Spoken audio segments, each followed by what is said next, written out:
Hello everyone, thanks for tuning in to today's first video, doing JMA Friday for today's first video. So as also on Friday, we've got your month-end look with Japanese and CFSB2 models. We're going to see what these two models are showing for the next 4 weeks. It will take us into the early part of October, so getting on now into the middle part of the autumn with month-end look heads, and I'll bring that to you very shortly. Just say that coming up later on, we're going to have the 10 to 14 day video update with all of regular features, and that will be coming up for you later on this afternoon. If you're enjoying the content on my channel at the moment, please like, share and subscribe, and don't forget to tell your friends about Gav's weather vids. Right, so we're going to start off by having a look at the 500 millibar height anomaly flowcharts from the JMA model first of all. These are broken down into weekly periods. So the first weekly period will take us from the 11th through to the 18th of September. Remember, blue is extrapolating to below average heights, which is low pressure, yellow, orange and red extrapolate to above average heights, which is high pressure. So in the coming week, this takes us from the 11th to the 18th of September. We've got above average heights sitting over and to the east of the country, below average heights to our north and west. That's pulling up a very warm to potentially at times quite hot southerly southeasterly type flow, and with high pressure dominating weather, should be a lot of dry weather around as well. So late summer weather, hot weather on the way. Week 2 is going to be the 18th, 25th of September. High pressure moves to Scandinavia then. Low pressure is to our south. Still quite anticyclonic, really. The only difference is that the wind direction is rather more easterly, which is probably a slightly cooler direction. So temperature probably comes down a little bit through this particular week from the 18th, 25th of September. And the low pressure to the south could be threatening unsettled weather, maybe even thunder, I suppose, into more southern parts of the country. That said, high pressure is still in control, really, so should be quite a lot of dry and warm weather with that you would have fun. And then we go through to weeks 3 and 4, takes us from the 25th of September to the 9th of October. Quite a significant change then. So the high pressure is receding away to the northeast. Low pressure is developing around Greenland and Iceland with a strengthening of the Azores high. It looks like we're reverting back to a westerly flow and probably turning more unsettled. So that could be the arrival of autumn then as we go into probably particularly the early part of October. We may see the arrival of autumn. But before then, there's a lot of dry and warm extended summer weather to be getting on with. Let's have a chunk on mid-latitude view looks with the JMA. So reminder that the British Isles top right hand corner chart as you're looking at it, we're always perched on the edges with these long range charts seemingly. So you can't see the North Pole and Northern Hemisphere. That's off the chart up here. But we've had a look at that view down, so we know what's going on. A reminder of the week 1 500 millibar height anomaly, above average heights over, and we come over here to the east of the country. Below average heights are out in the Atlantic, so we're under high pressure. Expect a lot of dry and very warm weather to come.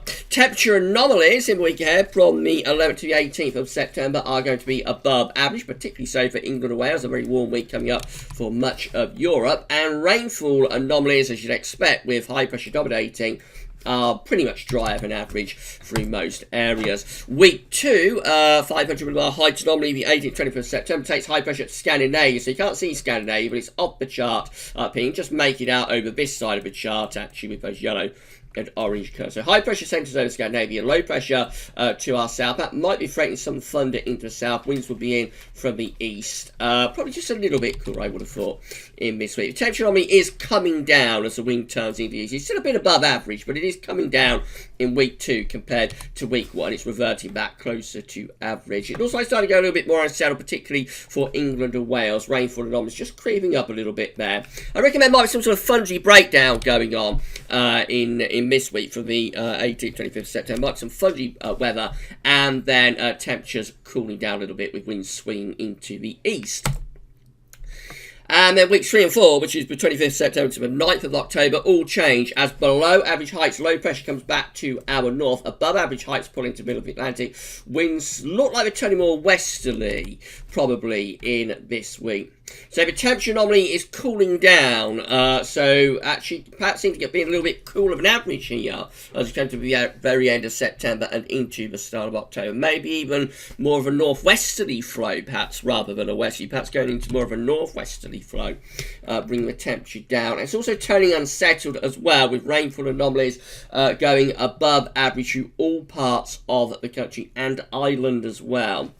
So I think the message from the JMA is to make the most of the next week or 10 days, if you like, very warm and dry weather, because later on, towards the end of September into October, it looks like autumn does descend. That's just one model, man. Let's see how the CFSB2 compares. So again, these are 500 millibar heights. So broken down into weekly periods. The first week period will take us from the 11th to the 17th of September. The coming week has above average heights centered over and to the east and southeast country. Below average heights are away to north. Jet stream is pushing northwards as well. The jet stream's up here.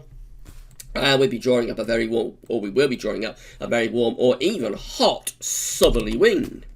Very similar to what JMA is showing. Week 2, also very similar to the JMA. This is the 18th, 24th of September. In that, the high pressure starts to drift northwards. So high pressure is going to be centered more towards Scandinavia.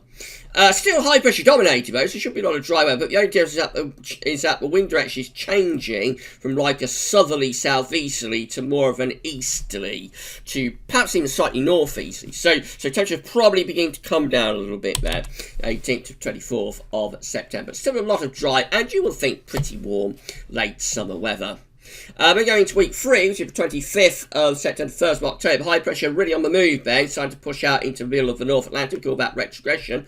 Then the high pressure goes against the zonal flow. So the ridge is going from east to west, as opposed to the normal zonal flow, which of course would be normally west to east. So ridge is retrogressing into the North Atlantic.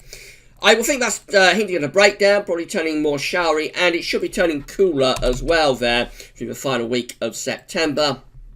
And then big change by week 4, which is the 2nd to the 8th of October, properly autumnal now. High pressures in the middle of the North Atlantic, trough of low pressure centering over UK and Northern Europe on the cool side of jet stream as well. So if you're ready for autumn, if you're waiting for autumn, these two models are indicating that it's the last week of September when it begins to happen, and by early October, autumn should have descended. Remember, that's weeks 3 and 4 though, so it's a very long way off. Right, temperature anomalies for week 1, taking us from the 11th to the 17th of September, are looking like this. Much warmer than average across not just UK, but many parts of Europe as well. In fact, significantly hotter than average. Really, really warm, actually. Really hot. Temperatures over 3 degrees above average quite widely. It's very warm still for week 2 as well, which is the 18th, 24th September. I do think there could be a bit of a change in the wind direction in that week, though. So if we start to pull in more of an easterly, I think that will lower the temperature compared to the southerly southeasterlies that we've got coming up next week. Nevertheless, probably still above average, though. Then we go through to week 3. Temperature anomaly continues to come down. Still, like, slightly above average, but there's definitely a cooling trend going on here from weeks 1 to 2 and 2 to 3. That's the 25th to the 1st of October. 25th September to 1st of October. And then week 4, which is the 7th to the 8th of October, the cool down is complete, and actually we probably hint at going either to average or possibly even slightly cooler than average. But notice most parts of Europe are still looking very, very warm indeed. Rainfall anomaly is fine with CFSB2. So week 1, rainfall anomaly getting us from the 11th to 17th of September, wetter than average in the far north of the country, but England and Wales looking pretty dry. Week 2, rainfall anomaly is the 18th, 24th of September. Hints at being dry and average, particularly to the north. Maybe hinting at some thundery weather, though, down to our south and southwest. Week 3, reverting to near normal rainfall, which is 25th of September, 1st of October. That looks like it's a change, I think. That last week of September looks like it's a change from the settled, warm, late summer weather to something rather more autumnal. And then by week 4, autumn has descended. 2nd to the 8th of October, we're probably into autumnal weather as we go wetter than average. Yeah, so it looks like we've got agreement, actually pretty good agreement between these two models there, which doesn't always happen and hasn't happened for quite some time actually. So obviously the coming week is looking really warm, too hot, abnormally so, with a lot of dry weather coming up as well. Week 2 looks like it stays mainly dry and will still be warm, but probably a bit of a cool down as winds turn into the east. I think week 2 just lowers the temperatures back to a more sensible level, but will still be warm. Week 3, which is the last week of September, looks like we start to break down the high pressure, so that's like the transitional week from summer to autumn, and by the time we get through to week 4, which is the first week of October, it looks like we're into autumnal weather then. Autumn has descended by the first week of October. Now, remember, this is just a snapshot of what these two models are showing. So just because they're in agreement doesn't mean that they are right. They could be in agreement, but they're agreeing wrong. If you see what I mean. So it's only a snapshot. Any forecast beyond 7 days is fraught with danger, but if you enjoy like very warm late summer weather, make the most of the next week or two, but particularly the next week. If you are waiting for autumn to descend, I know a lot of you are. I see the comments that you leave for me. If I don't reply to them all, I do read them all. I know a lot of you are waiting for autumn to descend. If you're waiting for autumn to descend, last week of September is when the change starts to happen. First week of October, we are into autumn, if these two models are correct. Okay, so that's how it's looking this week. We'll do it all over again next week, and of course that'll take us further on into October. We'll be back later on with your 10 to 14 day video update. I think we're going to be live streaming tonight after 10 o'clock. By the way, we'll live stream the 12s then, and have a laugh and see how we're all doing. So that will be after 10 tonight. Right then, okay, so that's it for JMA Friday. We're back later on with your 10 to 14 day video update. That's all for now though, and thanks for watching.